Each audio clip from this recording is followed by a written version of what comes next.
90% marks आप बहुत आराम से इस पेपर के अंदर लेकर आ सकते हैं बच्चों। यहाँ पर एक आपको इक्वेशन दिया हुआ है, जज करना है कि ये सर्कल है, पैराबोला है, इलिप्स है और हाइपरबोला है, चार में से एक। और जबकि फंक्शन ये कहता है every element of set A uniquely related to set B, और नंबर भी पूरे मिलेंगे, लेकिन बेस्ट है कि आप सेकंड रो के अलोंग इसको कर लें। अब सोचो 2 नंबर का क्वेश्चन है बेटा, एक लाइन का, तो यहाँ से जो पॉइंट आएगा उसमें x को 0 करते ही आपको लैम्डा की वैल्यू मिल जाएगी और लैम्डा मिलते वो पॉइंट मिल जाएगा। हेलो माय डियर स्टूडेंट, 25 अप्रैल को आप लोगों का मैथ्स का पेपर हुआ बच्चों। तो उस पेपर का एक कंप्लीट एनालिसिस और साथ में सॉल्यूशन को हम लोग डिस्कस करने वाले हैं। बोर्ड के पॉइंट ऑफ व्यू से अगर बच्चों एनआईओएस के इस पेपर को हम लोग देखें, इसके डिफिकल्टी लेवल को अगर हम लोग डिस्कस करें, तो हम लोग कह सकते हैं बच्चों पेपर कंप्लीटली ईजी था। इजी टू मॉडरेट कह सकते हैं, लेकिन इजी वाला पार्ट लगभग आपका 90% है बच्चों। एक दो क्वेश्चन थोड़े से लेंदी हो जाते हैं कैलकुलेशन के पॉइंट ऑफ व्यू से, तो वो मॉडरेट साइड पे चले जाएंगे। यानी अगर किसी स्टूडेंट ने last 5 year previous year question जो एनआईओएस उपलब्ध कराता है, अगर वो भी लगाए होंगे ईमानदारी से, तो नो डाउट इस पेपर के अंदर बच्चों आप लोग 90% मार्क्स तो ईजी गोइंग लेकर आ सकते हैं। मान लेते हैं कि एक आध क्वेश्चन थोड़ा सिली मिस्टेक हो गया होगा, कुछ हो गया होगा, लेकिन 90% मार्क्स आप बहुत आराम से इस पेपर के अंदर लेकर आ सकते हैं बच्चों। बात करते हैं बच्चों पेपर के सॉल्यूशन की। तो सबसे पहले सेक्शन ए की अगर हम बात करें, मैक्सिमम क्वेश्चन बहुत इजी हैं, बिल्कुल डायरेक्ट हैं, फॉर्मूला बेस्ड हैं बच्चों, और छोटी छोटी सी कैलकुलेशन है। क्वेश्चन नंबर फर्स्ट क्या है बच्चों, देखें जरा। तो यहाँ पर कोऑर्डिनेट ज्योमेट्री के ऊपर ये दिया हुआ है बच्चों, 2 पॉइंट आपको दिए हुए हैं, मिड पॉइंट आपसे पूछ रहा है। तो मिड पॉइंट का फॉर्मूला हम लोग जानते हैं बच्चों, x1 + x2 divided by 2 and y1 + y2 divided by 2। तो इस तरीके से आपका ऑप्शन बन जाता है बच्चों बी। नेक्स्ट क्वेश्चन देखो बच्चों, 3 पॉइंट है आपके पास और आपको डिसाइड करना है यहाँ पर कि किस प्रकार का ये ट्राइंगल क्रिएट होगा। तो इसके लिए आपको कुछ नहीं करना बच्चों, सबसे पहले डिस्टेंस फार्मूले से आप ए बी निकाल लो, फिर उसके बाद BC निकाल लो और उसके बाद AC निकाल लो। सबसे पहले आप AB, BC और AC डिस्टेंस फार्मूले की हेल्प से निकाल लो। अंडर रूट हटाने के लिए स्क्वायरिंग कर दो। ऐसा करने पर एग्जैक्टली आपके पास AB, BC और AC आ जाएगा। तो आप लोग यहाँ देखेंगे बच्चों, AB और BC आपस में इक्वल है, यानी कि 2 साइड इक्वल हो गई। ओके, और 2 साइड, और साथ में 2 साइड इक्वल होने का मतलब कौन सा ट्राइंगल, आइसोसेल ट्राइंगल। लेकिन साथ में आप लोग जब AC यहाँ पर निकालेंगे बच्चों, तो वो बराबर तो नहीं है, लेकिन साथ के साथ राइट एंगल की कंडीशन को चेक करने के लिए आप पाइथागोरस की हेल्प से आगे बढ़ेंगे। तो आप इस क्वेश्चन के अंदर पाएंगे बच्चों AB² + BC² = AC², जो कि रिप्रेजेंट करता है राइट एंगल को। तो एक्चुअल में ट्राइंगल तो बनेगा, लेकिन कौन सा, राइट एंगल आइसोसेल ट्राइंगल। तो इस तरीके से इस क्वेश्चन को बड़ी आराम से चेक किया जा सकता है। नाउ नेक्स्ट, एक लाइन का इक्वेशन दिया हुआ है बच्चों। लाइन के इक्वेशन कई प्रकार से हम लोग पढ़ते हैं, इंटरसेप्ट फॉर्म होता है आप लोगों का, standard form ax + by = c। Okay, अब उसको कन्वर्ट करने के कई तरीके, फिलहाल यहाँ पर हमें इंटरसेप्ट फॉर्म निकालना है, स्लोप इंटरसेप्ट फॉर्म, जो कि स्टैंडर्ड होता है बच्चों y = mx + c। तो दी गई इक्वेशन से इस फॉर्म में जैसे ही आप इसको कन्वर्ट करेंगे तो आप पाएंगे कि आंसर होगा c, बिल्कुल स्ट्रेट। नेक्स्ट, यहाँ पर एक आपको इक्वेशन दिया हुआ है, जज करना है कि ये सर्कल है, पैराबोला है, इलिप्स है और हाइपरबोला है, चार में से एक। सर्कल है, सर्कल क्यों है बच्चों, क्योंकि स्टैंडर्ड इक्वेशन के अंदर a = b की अगर हम बात करते हैं और साथ में जब xy की टर्म नहीं है, तो उस केस के अंदर ये स्टैंडर्ड फॉर्म निकल के आता है किसका, सर्कल का। नेक्स्ट क्वेश्चन देखो बच्चों, एसेंट्रिसिटी। तो सबसे पहला काम आपको ये करना है कि इस इक्वेशन को स्टैंडर्ड फॉर्म में कन्वर्ट कर दो 12 से डिवाइड करने के बाद। तो इस तरीके से ये बन जाएगा बच्चों 3/4 एंड y² / 3 = 1। तो जो कि है स्टैंडर्ड इलिप्स का इक्वेशन। a² = 4 हो जाता है, b² = 3 हो जाता है। एसेंट्रिसिटी का फॉर्मूला आप लोगों को पता होना चाहिए, under root 1 - b² / a²। In case of ellipse, hyperbola के अंदर हम लोग प्लस लेते हैं। और जैसे ये वैल्यू आप लोग यहाँ पर पुट करेंगे बच्चों a² और b² की, ये देखो, तो b² कितना हमारे पास 3, a² कितना था हमारे पास 4। तो इस तरीके से ये बन जाएगा आपके पास 4 - 3 1/4, जो कि कितना आ जाता है 1/2। तो इस तरीके से आपका फाइनल आंसर होगा एसेंट्रिसिटी का 1/2। तो बड़े सिंपल क्वेश्चन है, डायरेक्ट फार्मूला बेस्ड है, फार्मूले अच्छे से याद हैं, सीधे क्वेश्चन बनते चले जाएंगे। दो मैट्रिक्स मल्टीप्लाई करना है तो रो बाई कॉलम मेथड जिसको आता है वो मैट्रिक्स मल्टीप्लाई कर पाएगा भाई। सिंपल क्वेश्चन, नल मैट्रिक्स मिलेगा यहाँ पर। सारे एलिमेंट 2x2 ऑर्डर के अंदर क्या होंगे, 0, नल मैट्रिक्स आपको यहाँ पर मिलेगा। Next question, which of the following matrix is a row and column matrix. एक ऐसा मैट्रिक्स बताना है जिसके अंदर एक सिंगल रो और सिंगल कॉलम हो। ये आपका नहीं बनेगा क्योंकि इसके अंदर बच्चों 1 रो 3 कॉलम है। इसके अंदर हम लोग बात करें तो 3 रोज हो जाती है, 1 कॉलम हो जाता है। लेकिन आप लोग देखें यहाँ पर 1 into 1, 1 रो 1 कॉलम, यानी कि आंसर होगा सी।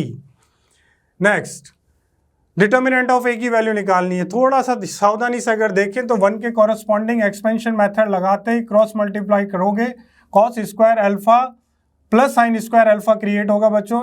बाय डिफॉल्ट माइनस का साइन आता ही है, वो प्लस हो जाएगा और उसकी वैल्यू कितनी हो जाएगी, cos square alpha plus sine square alpha. Final answer होगा 1। नेक्स्ट, एक रिलेशन दिया हुआ है बच्चों, एक एलिमेंट ए तो उसका क्यूब, साथ में कंडीशन क्या है, एक प्राइम नंबर होना चाहिए जो कि 5 से छोटा हो। 5 से छोटे प्राइम नंबर क्या होते हैं हमारे पास, हम लोग जानते हैं 2 और 3। तो भाई 2 का क्यूब कितना हो जाएगा हमारे पास 8 और 3 का क्यूब कितना हो जाएगा बच्चों हमारे पास 27।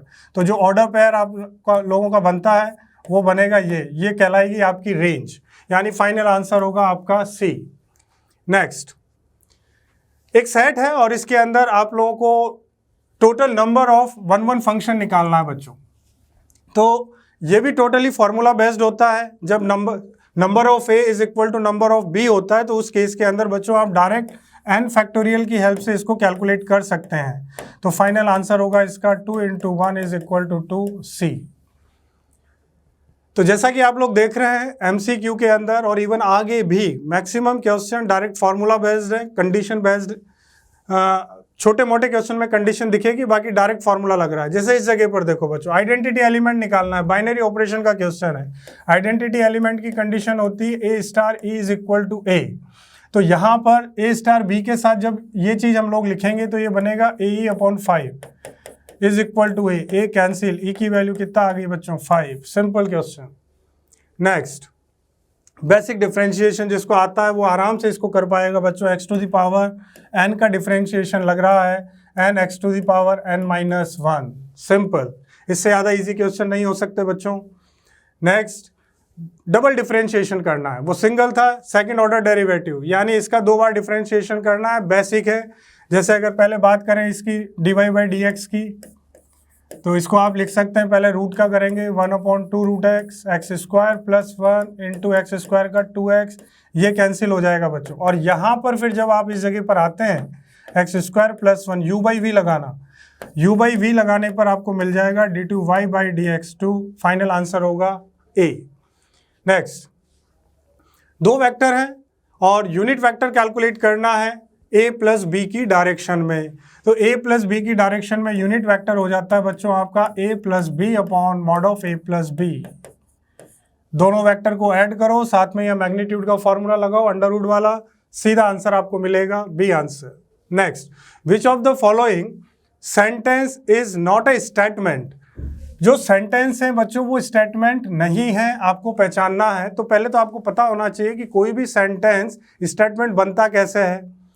कोई भी सेंटेंस स्टेटमेंट तभी बनेगा जब वो कंप्लीटली ट्रू हो या कंप्लीटली फॉल्स हो बच्चों। तो इस जगह पर हम लोग देख पा रहे हैं एक सेंटेंस है सी वाला, जहाँ लिखा हुआ है mathematics is difficult.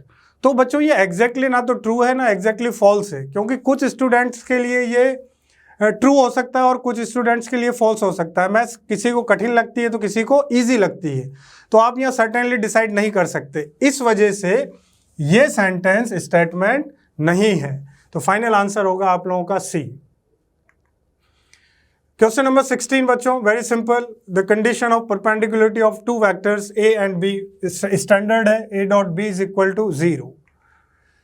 Which of the following is not correct. तो आप लोगों ने क्रॉस के केस में ये चीजें पढ़ी होंगी बच्चों, i j और k, i j और k के साथ। अगर हम क्लॉकवाइज बढ़ते हैं बच्चों तो i cross j is equal to k बनता है, और जब एंटी क्लॉकवाइज चलते हैं तो चीज़ तो वही आती है लेकिन साइन हो जाता है माइनस का। तो आप लोग यहाँ देख पा रहे हैं k क्रॉस j की अगर मैं बात करता हूँ, k cross j is equal to क्या बनना चाहिए माइनस का i, जबकि क्या आ रहा है प्लस i। तो इस जगह पर आंसर होगा आपका बी। ये वाला आपका करेक्ट नहीं होगा। चलो next, the distance of the point from the plane. एक पॉइंट की एक प्लेन से डिस्टेंस, स्टैंडर्ड फॉर्मूला पता होना चाहिए, x plus B Y plus C Z plus D under root A square plus B square plus C square. Okay, यहाँ पर आपको क्या करना है बच्चों, ये पॉइंट सेटिस्फाइड करा देना है। सबसे पहले तो x की जगह 0, y की जगह -1, z की जगह 0, और यही नीचे आ जाएगा आपके इसके कोफिशिएंट, x y z के कोफिशिएंट क्या हो जाएंगे, a b c, वो आपको यहाँ पर लेना है। तो उससे जो फाइनल आंसर बनेगा वो आएगा बच्चों 1। Next question, the intercept cut by the plane. तो सबसे पहले इस प्लेन को इंटरसेप्ट फॉर्म में ही कन्वर्ट कर लो बच्चों। आप लोग 7 को उधर ले जाकर 7 से डिवाइड जब आप लोग करेंगे तो उस केस के अंदर जो चीज़ क्रिएट होगी, इस तरीके से इसको लिख सकते हो आप, y plus 3z is equal to 7। तो 7 से जब हम डिवाइड कर देंगे सभी को तो ऑप्शन हो जाएगा आपका -7। ये फॉर्म होता है आपका intercept form, x upon a, y upon b, z upon c is equal to 1। तो यहाँ पर आप लोग देख पा रहे हैं जब कंपेयर करेंगे तो b की वैल्यू कितना आएगी, -7। Next, converse of the statement. आप लोगों को यहाँ पर जज करना है कि कौन सा होगा 4 ऑप्शन में से। कन्वर्स का मतलब बच्चों बिल्कुल अपोजिट, विलोम, है ना।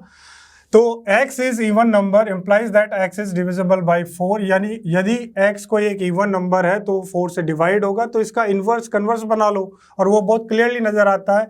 यदि x 4 से डिवाइड होगा तो डेफिनेटली x क्या होना चाहिए, इवन नंबर होना चाहिए। तो ऑप्शन होगा ए। नेक्स्ट, मैच द कॉलम का क्वेश्चन आ जाता है बच्चों। यहाँ पर थोड़ी सावधानी रखनी थी। यहाँ पर आप लोगों को जो चीज़ दी गई है, जो इक्वेशन है, वो है हाइपरबोला का। लेकिन हाइपरबोला का ये जो इक्वेशन है बच्चों, अगर इसकी हम बात करें तो ये हॉरिजॉन्टल नहीं है, ये वर्टिकल है। और वर्टिकल किस तरीके से, ये आप लोग देख सकते हैं। जैसे आप लोग यहाँ पर 27 से डिवाइड करोगे ये फॉर्म निकल के आ रहा है, और ये फॉर्म होता है आप लोगों का वर्टिकल हाइपरबोला। तो इस जगह पर जनरली हम लोगों को लेटस रेक्टम और एसेंट्रिक डायरेक्ट्रिक्स का जो फॉर्मूले वगैरह याद होते हैं वो इस तरीके से याद होते हैं, 2b² अपॉन ए। चूंकि वर्टिकल है तो ए और बी अपनी पोजीशन बदलेगा, तो आपको ये फॉर्मूला यूज में लेना है यहाँ पर, 2a² अपॉन बी।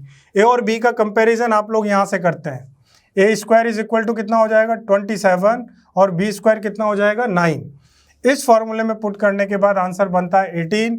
और फिर एसेंट्रिसिटी के अंदर b हम जनरली लेते हैं b/a।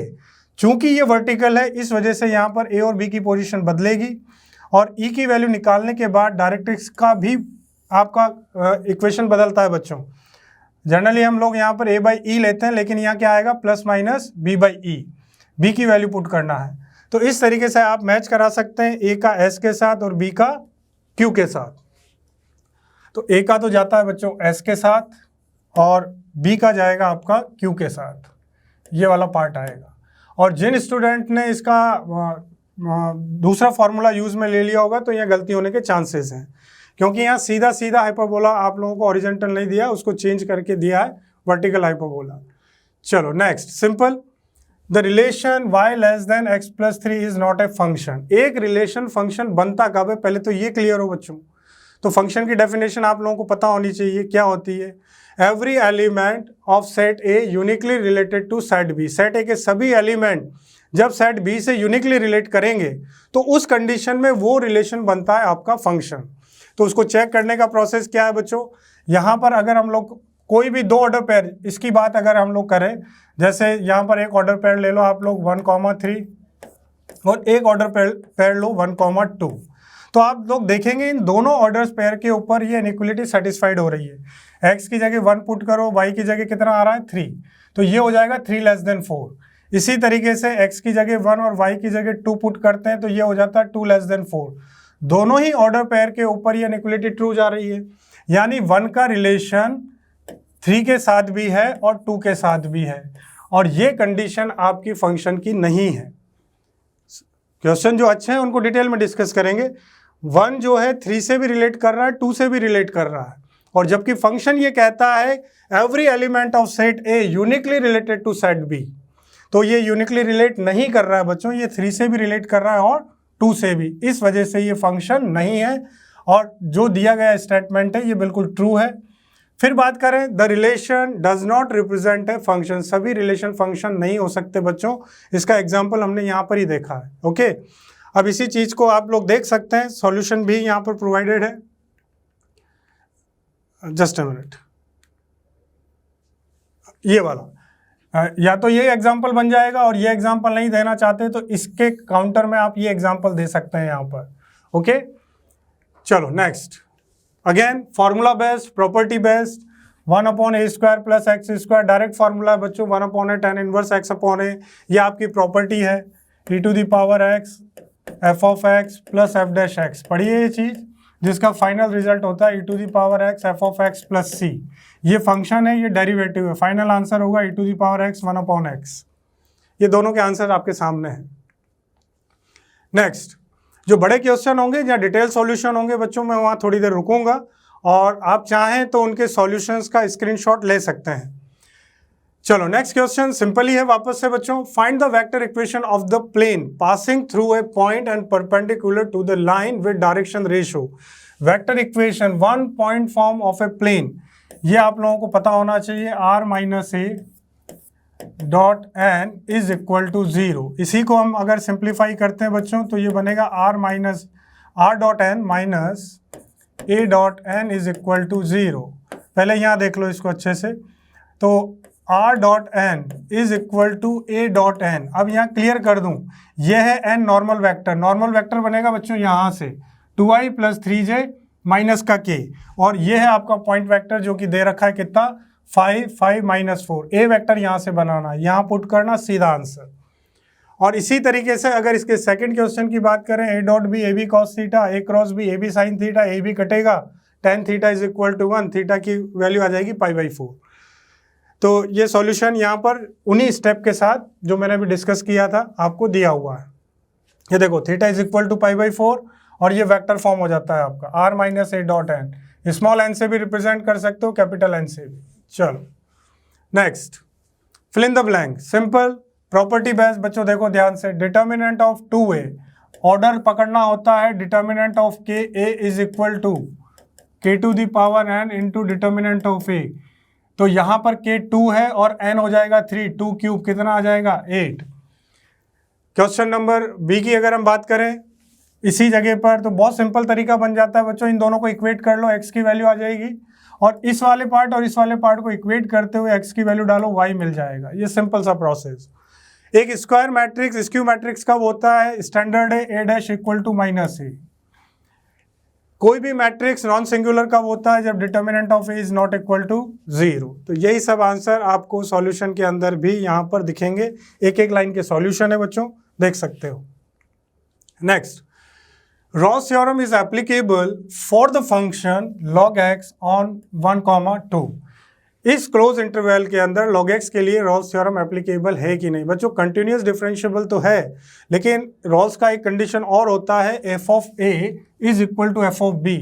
तो हम देख पा रहे हैं कि log 1 और log 2 की वैल्यू बराबर नहीं होगी, Ross theorem एप्लीकेबल नहीं है बच्चों, ये इनकरेक्ट होगा, है ना, फॉल्स पे जाता है। चलो next, the point on the curve for which the abscissa and ordinate change at the same rate is 1/4। Rate of change के ऊपर क्वेश्चन आ जाता है बच्चों। तो यहाँ पर क्या दिया हुआ है, ये हो जाता है x, ये y हो जाएगा। ओके, तो dx/dt is equal to dy/dt आपको दिया हुआ है यहाँ पर इस क्वेश्चन की अगर बात करें तो। और साथ में तो इसका प्रोसेस मैं बता देता हूँ, सिंपल है वैसे, डिफरेंशिएशन करो टाइम के रेस्पेक्ट में, और dy/dt की जगह dx/dt डालो, वो कट जाएगा, x की वैल्यू आएगी, x यहाँ पुट करो, y आ जाएगा, पॉइंट आ जाएंगे। तो इस क्वेश्चन को भी हम डिस्कस कर सकते हैं। ये देखो, ये तो हो गया आपका रॉल्स का, फॉल्स हो जाता है। यहाँ पर आपको ये चीज़ गिवन है क्लियरली इस स्टेटमेंट के अकॉर्डिंग, और यहाँ अगर हम लोग देखें तो ये डिफरेंशिएशन किया, इसकी वैल्यू हमने पुट करी dx/dt, और कटने के बाद ये x इज इक्वल टू कितना आ जाएगा 1, और 1 को जब आप यहाँ पुट करेंगे तो y की वैल्यू आपको मिल जाएगी, x की वैल्यू 1 पुट करने पर y की वैल्यू, सिंपल। नेक्स्ट, अगला क्वेश्चन देखें बच्चों, the number of arbitrary constant particular solution of differential equation of order 2। तो स्टैंडर्ड है, पर्टिकुलर सॉल्यूशन के अंदर कोई आर्बिट्ररी कांस्टेंट नहीं होता है, यानी कि इस जगह पर अगर देखा जाए तो ये स्टेटमेंट फॉल्स है, क्योंकि ये 2 बता रहा है, जबकि कोई आर्बिट्ररी कांस्टेंट नहीं होगा, 0 होगा। और नेक्स्ट की अगर बात करें, सबसे पहले ऑर्डर और डिग्री पहचानना था, यहाँ पर हाईएस्ट ऑर्डर पकड़ना था हमको। तो हाईएस्ट ऑर्डर यहाँ पर ये है बच्चों, और इसी की पावर देखनी है, तो वो कितनी हो जाएगी 1। तो ऑर्डर और डिग्री डिसाइड करने के बाद पी और क्यू के रेस्पेक्ट में, तो देखो ऑर्डर तो कितना जा रहा है 3 और डिग्री कितनी जा रही है 1। ओके, तो इस जगह पर पी और क्यू की वैल्यू डिसाइड करो, यहाँ पुट करो, फाइनल आंसर मिलेगा आपको -1।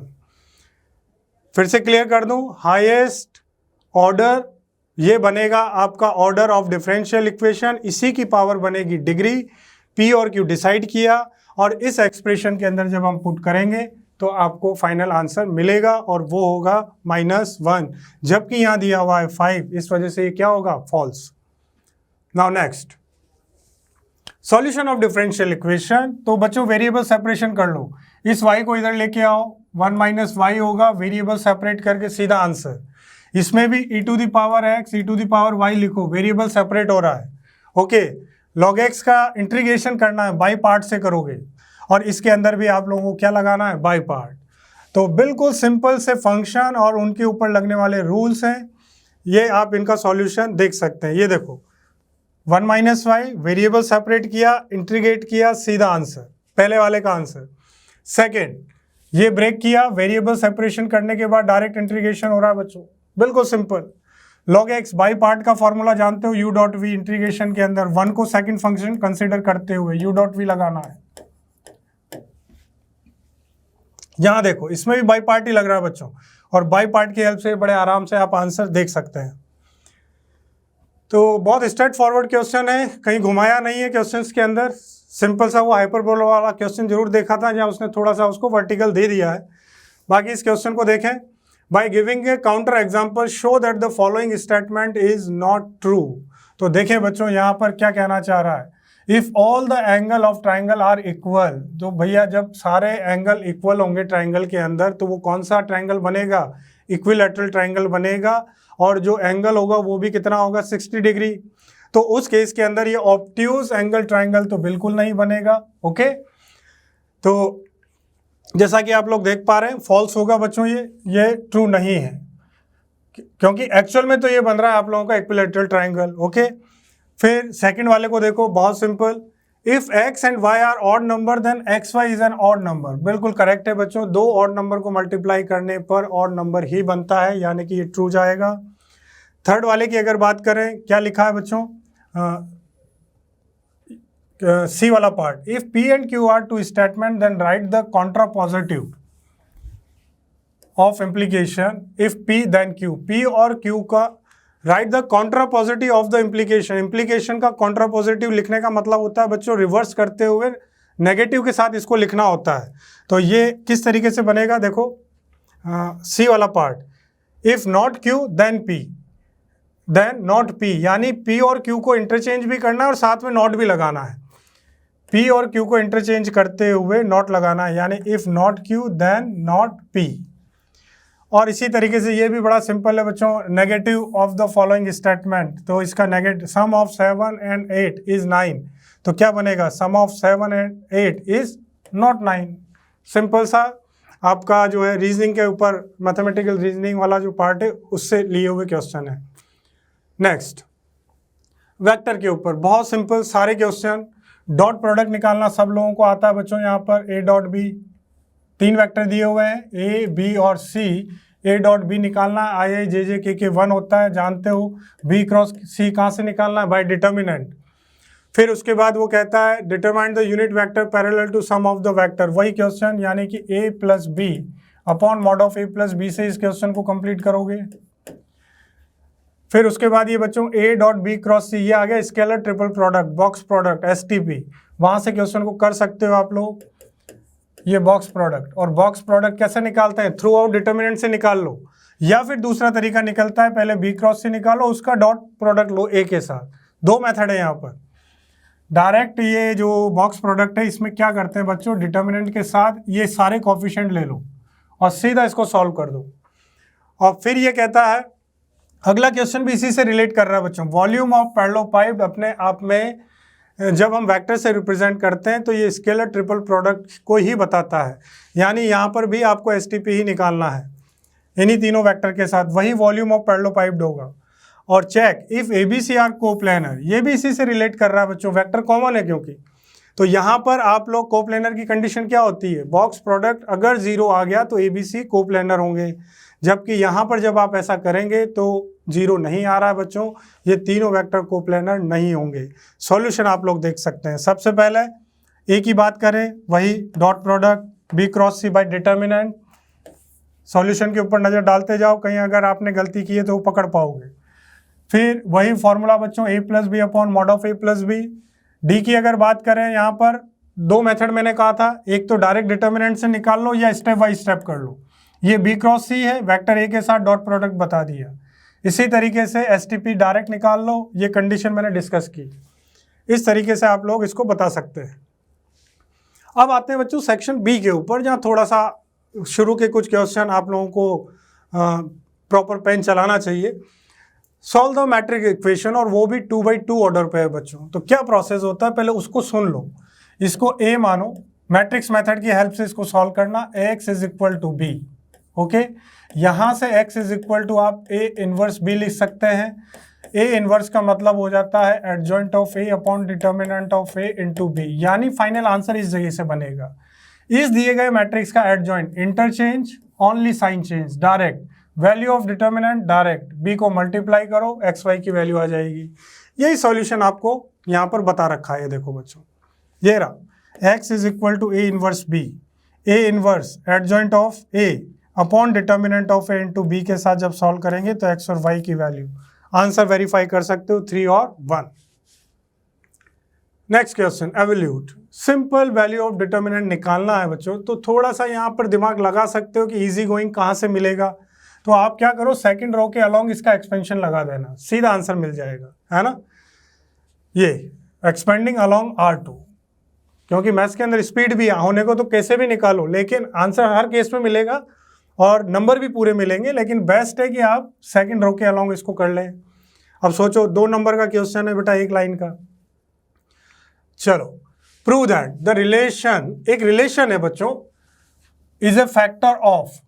तो रिफ्लेक्सिव, ट्रांजिटिव और सिमेट्रिक के ऊपर इसको डिस्कस करना है। तो रिफ्लेक्सिव क्या कहता है, एक्स रिलेशन एक्स, यही होता है। Every element of given set at least related to itself, this is the relation of, इसको बोलते हैं रिफ्लेक्सिव रिलेशन। तो बेटा इसके कॉरेस्पॉन्डिंग थोड़ा इसको रीड करो, x is a factor of x, बिल्कुल ट्रू है बच्चों। कोई भी नंबर खुद ही का इटसेल्फ की अगर बात करते हैं तो वो फैक्टर कहलाता है, ओके। रिफ्लेक्सिव होगा। सिमेट्रिक, यदि x, ये आपकी सिमेट्रिक की डेफिनेशन होती है, if x relation y then y relation x, ये आपको चेक करना पड़ता है। तो भाई अगर x y का फैक्टर है तो ये जरूरी नहीं है कि y भी x का फैक्टर हो, ओके। इसका प्रेजेंटेशन अभी दिखाऊंगा किस तरीके से आपको लिखना था। तो ये सिमेट्रिक नहीं होगा बच्चों, लेकिन ट्रांजिटिव होगा, क्योंकि x y का फैक्टर। और ट्रांजिटिव क्या कहता है, एक्स वाई में रिलेशन ढूंढते हैं, पहले वाई और जेड में देखते हैं, ये दोनों ट्रू होने चाहिए। जब ये दोनों ट्रू होते हैं तो हम ढूंढते हैं एक्स और जेड के बीच। तो यहाँ पर ये कंडीशन फुलफिल होती है बच्चों, एक्स वाई का फैक्टर होगा, वाई जेड का फैक्टर होगा, तो ऑटोमेटिकली एक्स जेड का फैक्टर होगा। अब प्रेजेंटेशन की बात कर लेते हैं। तो कुछ इस तरीके से आपको इसका प्रेजेंटेशन रखना है बच्चों। थोड़ी देर में रुक जाता हूँ, थोड़ा सा इसको देख लो। जब देखोगे तो ये जो प्रिंटेड, जो लिखा हुआ पार्ट है वो आपको साफ नजर आएगा। चले बढ़े आगे। चलो नेक्स्ट, सिंपल ITF के ऊपर बेस्ट क्वेश्चन है बच्चों। यहाँ बहुत बड़ा खेल नहीं था। Sine inverse minus x is equal to minus sine inverse, ये पहले प्लस बनेगा। साइन 1/2 की, साइन इनवर्स 1/2 की वैल्यू 30 π/6 पुट करो, π/3 प्लस यहाँ पर जो है 30 π/6, इनको ऐड करोगे कितना हो जाएगा, 30 और 60 और 30 मिलकर 90, साइन 90 की वैल्यू 1। इसी तरीके से यहाँ पर क्या करना है, पहले वो सुन लो method. tan inverse x plus tan inverse y का फॉर्मूला लगाना, प्रूफ करना है। एक्सप्रेशन tan इनवर्स की फॉर्म में आएगा, राइट एंगल की हेल्प से tan इनवर्स को कन्वर्ट कर दो साइन इनवर्स के अंदर। सॉल्यूशन सामने है बच्चों। ये फर्स्ट पार्ट आपका, ये देखो ये वाला पार्ट आपका प्लस हो जाता है फाइनली, और साइन π/2 की वैल्यू कितना हो जाता है 1। ये tan inverse x plus tan inverse y का फॉर्मूला लगाया हम लोगों ने, ठीक है। और फिर यहाँ पहुंचने के बाद, इस जगह पहुंचने के बाद आप लोग इस तरीके से क्वेश्चन को बढ़ा सकते हो बच्चों। तो ये वाला पार्ट हो जाएगा 4 और ये हो जाएगा आप बच्चों 3, तो 16 + 9 ये कितना आ जाएगा 25, 5 मिल जाएगा। तो इस तरीके से ये 4/5 कन्वर्ट हो जाएगा, सीधा यहाँ पहुंच सकते हो। चलो नेक्स्ट क्वेश्चन देखें बच्चों। क्वेश्चन है GIF के ऊपर, ग्रेटेस्ट इंटीजर के ऊपर, जिसका डायरेक्ट जजमेंट भी हम लोग दे सकते हैं, और फिर चूंकि सब्जेक्टिव है तो लिखने का तरीका भी होना चाहिए। तो बच्चों GIF को हम बहुत अच्छे से जानते हैं कि इंटीजर्स के ऊपर क्या होता है, डिसकंटिन्यूअस। ओके, तो यहाँ पर हम लोग देख पा रहे हैं 2/3 क्या है, इंटीजर नहीं है बल्कि फ्रैक्शन है। तो इसके स्लाइटली राइट, लेफ्ट और इसके ऊपर जब हम GIF की बात करेंगे तो वो कितना निकल के आएगा, 0 निकल के आएगा। फंक्शन कंटिन्यूअस होगा बच्चों ये, ठीक है। और यहाँ पर भी डायरेक्टली देख सकते हो बच्चों, देखो RHL की वैल्यू कितनी हो गई 1 और LHL की वैल्यू कितनी हो जाएगी 0। RHL is not equal to LHL, function क्या होगा 1 के ऊपर, डिसकंटिन्यूअस। तो हमको चेक करना था कि ये कंटिन्यूअस है कि नहीं, तो ये कंटिन्यूअस नहीं है, डिसकंटिन्यूअस है। प्रेजेंटेशन लिखने का तरीका आप लोग देख सकते हैं। सबसे पहले LHL RHL आपने निकाला, ये वैल्यू ऑफ फंक्शन निकाला पहले वाले क्वेश्चन के केस में, और तीनों क्या आ रहे हैं बच्चों 0, कंटिन्यूअस होगा। और सेकंड वाले के क्वेश्चन के अंदर आप लोग देख पाते हैं LHL की वैल्यू 0, RHL की वैल्यू 1, फंक्शन डिसकंटिन्यूअस। यह आंसर होगा इसका, छोटा सा प्रेजेंटेशन है।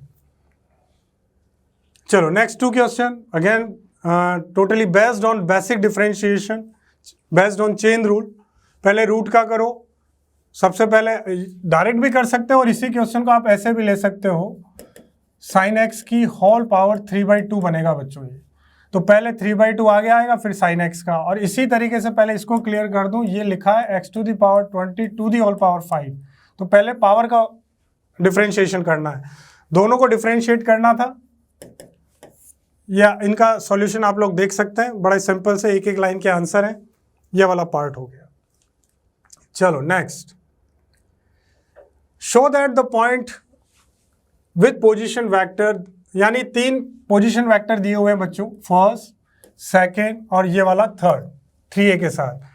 क्या पूछ रहा है आपसे कि ये कोलिनियर होंगे कि नहीं होंगे। तो कोलिनियर के लिए हमें क्या करना होता है बच्चों, 3 पॉइंट A, B और C से पहले क्या करो, पहले AB वेक्टर निकाल लो, फिर उसके बाद आप BC वेक्टर निकाल लो, और फिर उसके बाद जो कंडीशन होती है वो होती है कोलिनियर की AB is equal to lambda BC। Vector निकालना आता है ये OB - OA, OC - OB। तो वहाँ से आप लोग इस चीज़ को प्रूव कर सकते हैं, ये कंडीशन प्रूव हो जाएगी, AB is equal to lambda BC। अभी सॉल्यूशन भी प्रोवाइड करेंगे। पहले दोनों का आंसर सुन लो, मेथड सुन लो। Find the coordinate of the point where the line through this point and this point cross the YZ plane. Question ये है कि 2 पॉइंट से पास करने वाली लाइन जो कि YZ प्लेन को क्रॉस करती है, उसका फाइंड द वो कोऑर्डिनेट फाइंड करो। Find the coordinate of the point where the line, यानी कि जो YZ प्लेन है उसको जिस पॉइंट पे वो कट कर रही है, वो पॉइंट आपको कैलकुलेट करके बताना है। तो बहुत सिंपल प्रोसेस है बच्चों। 2 पॉइंट से पास करने वाली लाइन का इक्वेशन स्टैंडर्ड ये पढ़ा होगा, x - x1 upon x2 - x1 and y - y1 upon y2 - y1, z - z1 upon z2 - z1। तो पहले तो ये निकाल लो आप लोग, ठीक है। और इसी लाइन के ऊपर इक्वल टू लैम्डा लेते हुए पॉइंट अज्यूम कर लो YZ प्लेन के ऊपर, ओके। अब चूंकि YZ प्लेन के ऊपर हम लोग जानते हैं x equal to 0, x coordinate क्या होगा 0। तो यहाँ से जो पॉइंट आएगा उसमें x को 0 करते ही आपको लैम्डा की वैल्यू मिल जाएगी, और लैम्डा मिलते वो पॉइंट मिल जाएगा। तो ये इसका मेथड है, ये देख सकते हो बच्चों।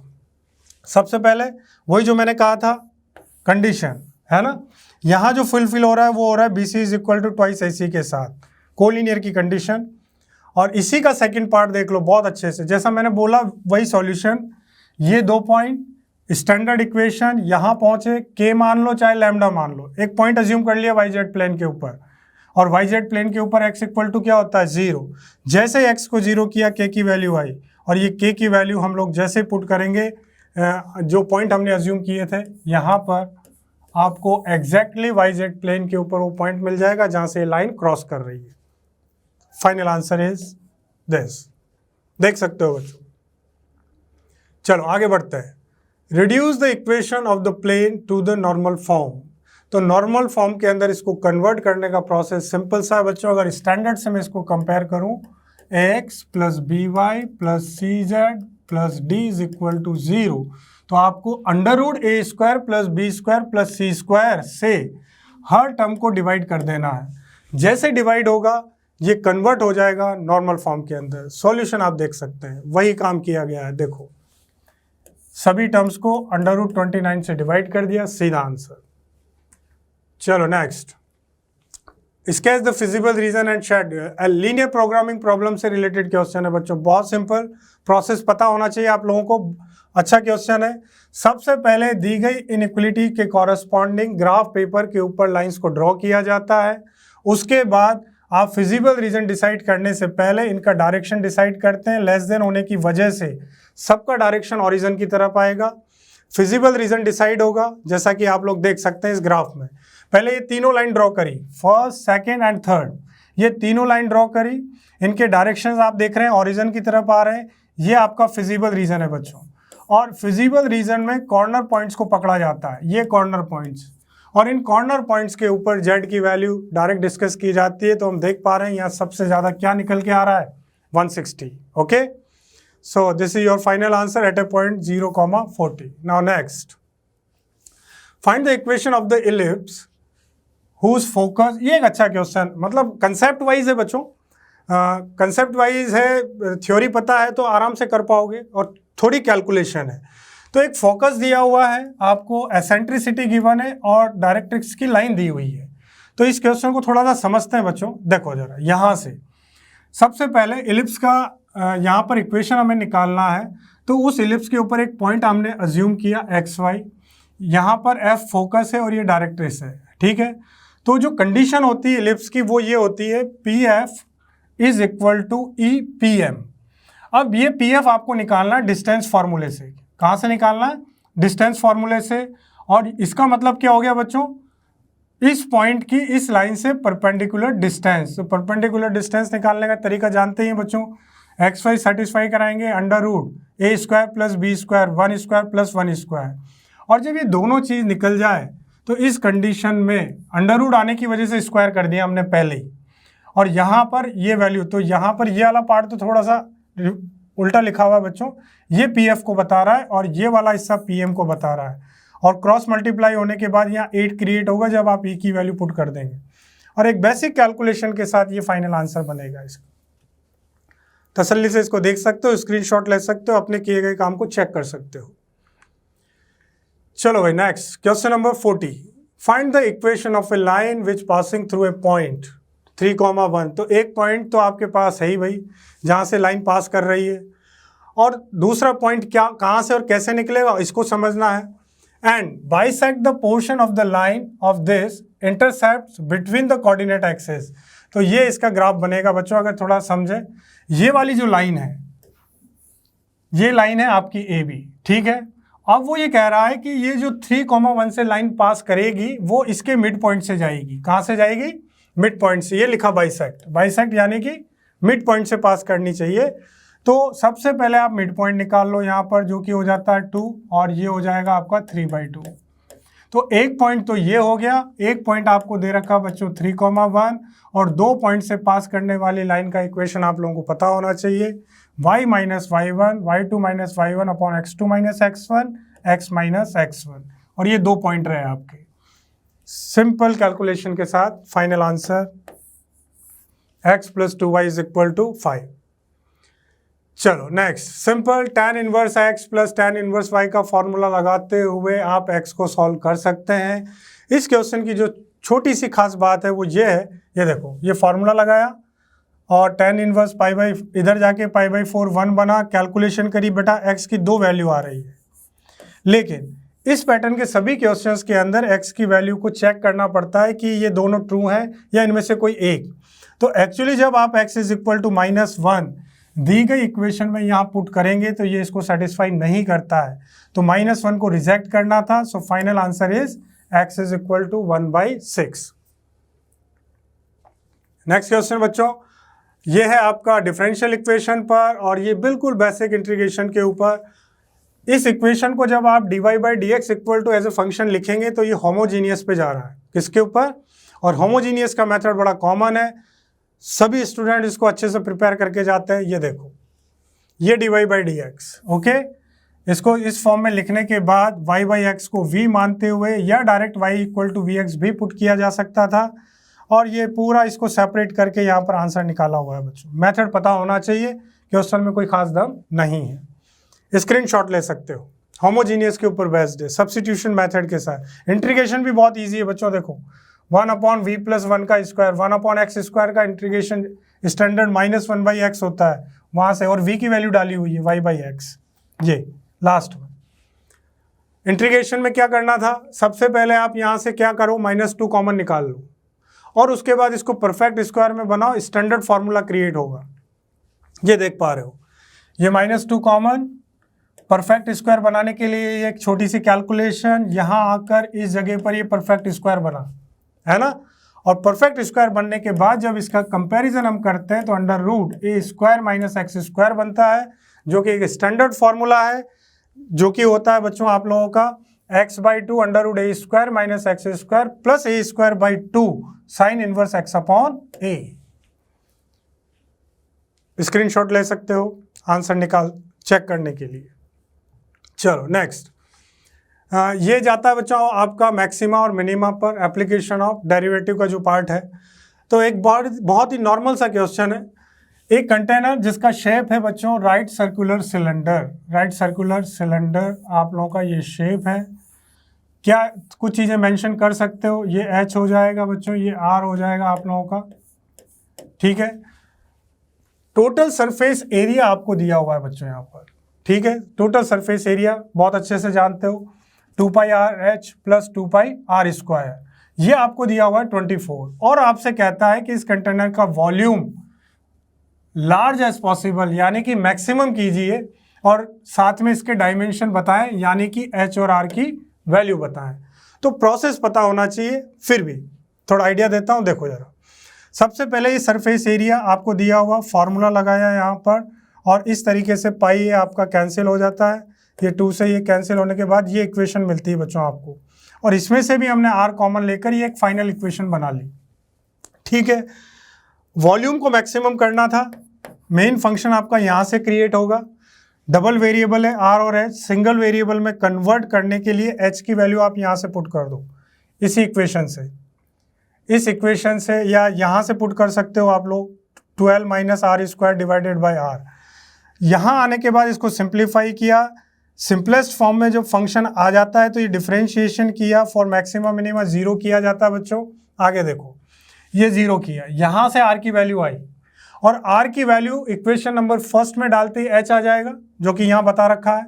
लेकिन वॉल्यूम को मैक्सिमम प्रूफ करने के लिए आप यहाँ सेकंड ऑर्डर डेरिवेटिव टेस्ट लगाएंगे, दोबारा डिफरेंशिएशन, r की वैल्यू <0 होने की वजह से आपका वॉल्यूम क्या होगा, मैक्सिमम होगा।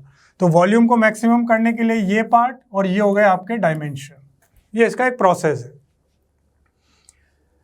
चलो इसी के अंदर बात करते हैं हम लोग, इसी का जो सेकंड पार्ट है, इंक्रीजिंग और डिक्रीजिंग इंटरवल फाइंड करना इस दिए गए फंक्शन के लिए, जो कि बहुत ही सिंपल बच्चों। क्या करते हैं इंक्रीजिंग डिक्रीजिंग में, सबसे पहले डिफरेंशिएशन इक्वल टू 0 करते हुए क्रिटिकल पॉइंट, नंबर लाइन के ऊपर उसको लेकर जाओ, सीधा आंसर। देखो ये डिफरेंशिएशन, ओके, यहाँ पर ये फाइनल डिफरेंशिएशन, स्क्वायर है, इसको स्किप कर दो, इसके फैक्टर किए हम लोगों ने, प्लस माइनस ये वाला पार्ट आया नंबर लाइन के ऊपर।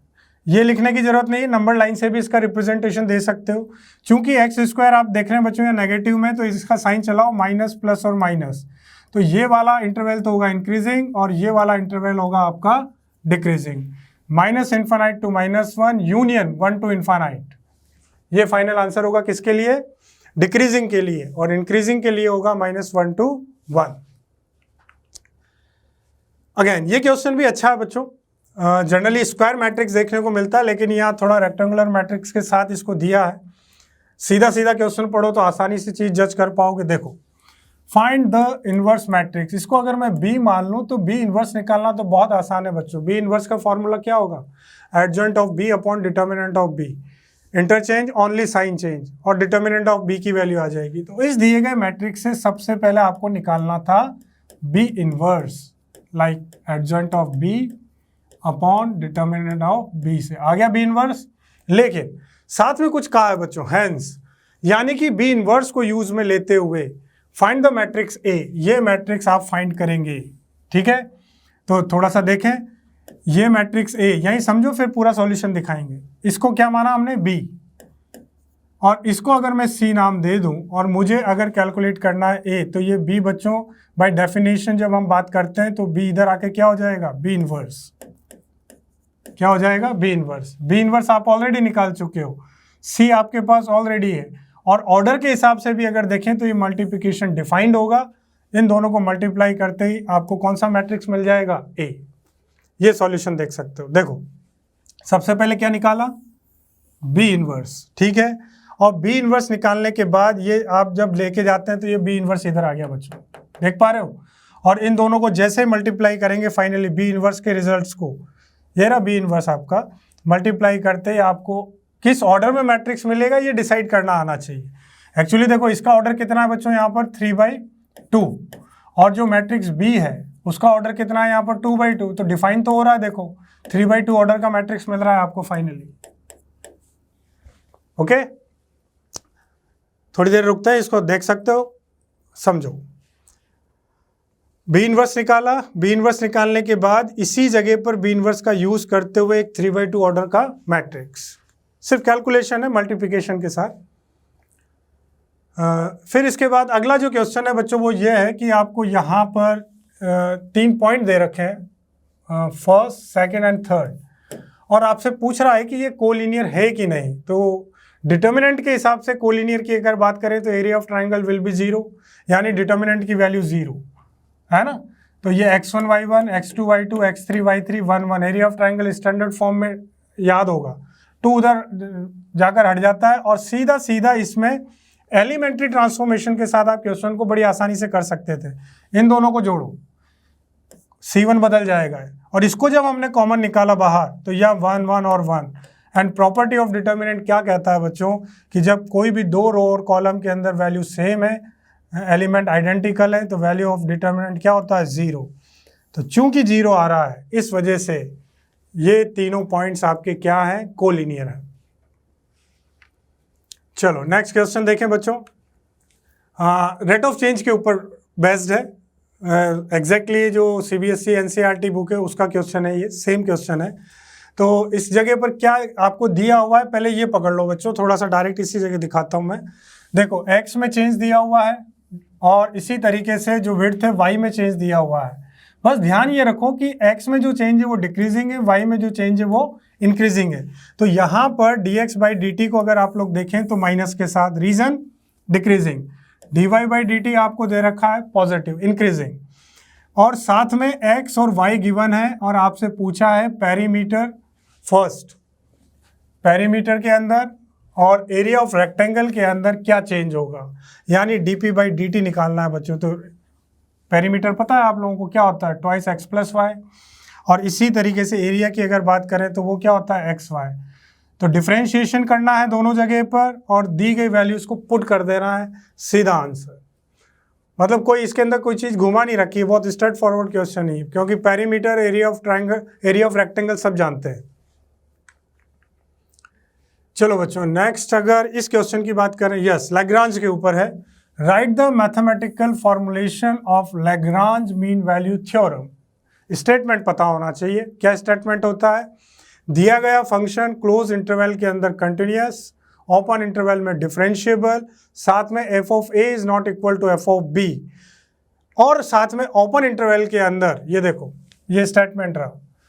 सबसे पहले तो यहाँ पर ये क्लोज इंटरवल कंटिन्यूअस, डिफरेंशिएबल होना चाहिए, ये वैल्यू नॉट इक्वल। तो उस केस के अंदर ओपन इंटरवल में एक पॉइंट C ऐसा मिलता है जहाँ पर ये कंडीशन फुलफिल होनी चाहिए। पहले स्टेटमेंट देना था, और इसी स्टेटमेंट का यूज आपको इस फंक्शन के साथ करना था। देखो डिफरेंशिएशन किया, सबसे पहले तो f ऑफ ab निकाल लो, नॉट इक्वल आ रहा है, कंटिन्यूअस डिफरेंशिएबल है क्योंकि पॉलिनोमियल फंक्शन है। फिर उसके जस्ट बाद आपने क्या किया बच्चों, यहाँ पर डिफरेंशिएशन किया, एक्स की जगह सी पुट किया और दी गई कंडीशन को यूज में लिया। यहाँ पर ये वाला पार्ट, इस कंडीशन को जैसे यूज में लोगे एक सी की वैल्यू निकलेगी और वो सी की वैल्यू आ रही है बच्चों कितना 3.92, जो कि इस इंटरवल में आ रही है। इस वजह से यहाँ पर Lagrange mean value theorem verified होती है। तो ये था बच्चों आप लोगों का एनआईओएस का पेपर। नंबर ऑफ क्वेश्चंस ठीक है, थोड़े से ज़्यादा हैं हम लोग अगर सीबीएसई से कंपेयर करें तो, और उसका रीज़न भी बन जाता है। जो ज़्यादा क्वेश्चन है वो कहाँ है, सेक्शन ए के अंदर है, और वो भी बड़े सिंपल और ऑब्जेक्टिव। तो एनआईओएस का ये पेपर आप लोगों का मेरे हिसाब से बहुत ही ईजी, बोर्ड के पॉइंट ऑफ व्यू से अगर मैं बात करूँ तो आई होप आप इसके अंदर मैक्सिमम मार्क्स लेकर आएँ। Thank you very much.